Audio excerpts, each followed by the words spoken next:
Hi, I'm Jen Lehman, co-founder of Property Elite, chartered surveyor and APC assessor. At Property Elite, we provide training and support for the APC, AssocRICS and FRICS qualifications. We cover all routes, pathways and geographic regions via our team of specialist consultants and trained assessors. This also includes the senior professional, specialist, academic and direct entry routes. In this week's podcast, I take a look at a variety of hot topics relating to fire safety.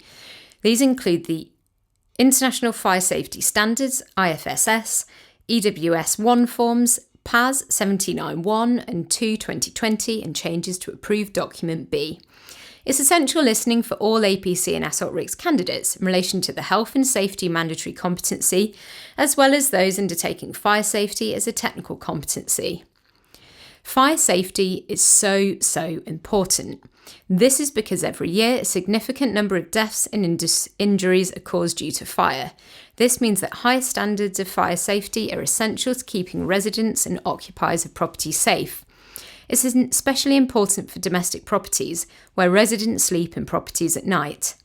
Candidates are advised to read the RICS Guide to Fire Safety version 3 to learn about the common causes of fires, forward planning, fire escape basics, owner-occupied property and rented or shared accommodation.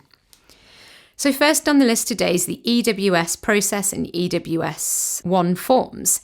An external wall system, EWS, encompasses the outside wall of a residential building, including cladding, insulation and fire break systems.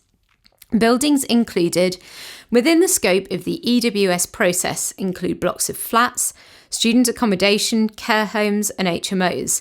It doesn't include hotels. The EWS One Form process was introduced to ensure that buildings over 18 metres high with combustible EWS construction could be assessed for fire safety and then approved for mortgage lending by lenders.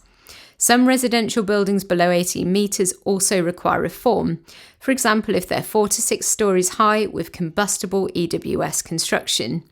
The process is a method for residential building owners to confirm that the EWS has had a fire safety assessment carried out by a qualified professional. After the assessment's carried out, the qualified professional must sign an EWS One Form, valid for 5 years and covering the entire building. This either confirms that no combustible materials are present, or it'll make recommendations for remedial works. Generally, if works are required, they must be carried out before a mortgage will be agreed unless the lender confirms otherwise. Further information on the process can be found on the RICS website.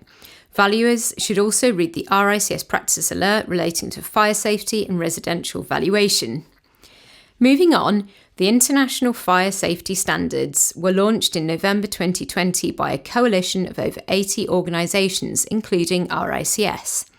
The aim is to improve public confidence around the regulation and control of fire safety measures and to work towards globally consistent fire safety standards. The common principles for fire safety applying to the building life cycle are prevention, detection and communication, occupant protection, containment and extinguishment. Next is PAS 79.1 and 2 2020. This provides best practice guidance for how to carry out fire risk assessments. It's published by the British Standards Institution. PAS stands for Publicly Available Specification, a fast-track standardisation document developed by a steering group of key stakeholders. 1 2020 Code of Practice Fire Risk Assessment, premises other than housing. And number 2 relates to the Code of Practice Fire Risk Assessment Housing, which replaces together the former PAS 79 2020-12. The former guidance provided generic fire risk assessment guidance without housing sector-specific recommendations. The updated documents have been developed to provide guidance on the non-domestic and domestic sectors separately. The documents also now have Code of Practice statement and include guidance relating to external wall construction and cladding.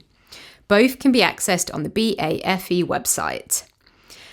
Next on the list are changes to Approved Document B, Fire Safety, are the building regulations which took effect from the 26th of November 2020.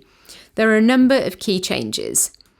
Firstly, sprinklers must be provided in buildings over 11 metres in height. Previously, this was a minimum of 30 metres in height. Individual flats should have sprinklers installed.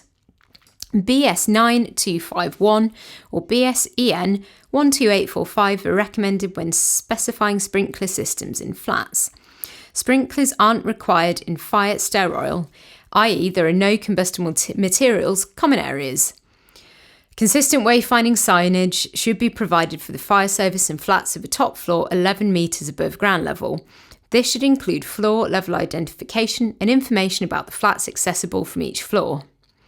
If a building is being extended, the provisions above apply, so that sprinkler protection and wayfinding signage are required in newly formed accommodation in buildings with a floor 11 metres or above from ground level. You can access the full text of Approved Document B from the government website. That's it for today's podcast. Remember, you can book in your free 15-minute consultation via our website. We can also provide feedback on your referral or prelim review report. If you head to our website, you can also access our other free support resources, including our ebook guides, podcasts, videos, quizzes, blog, and CPD newsletter.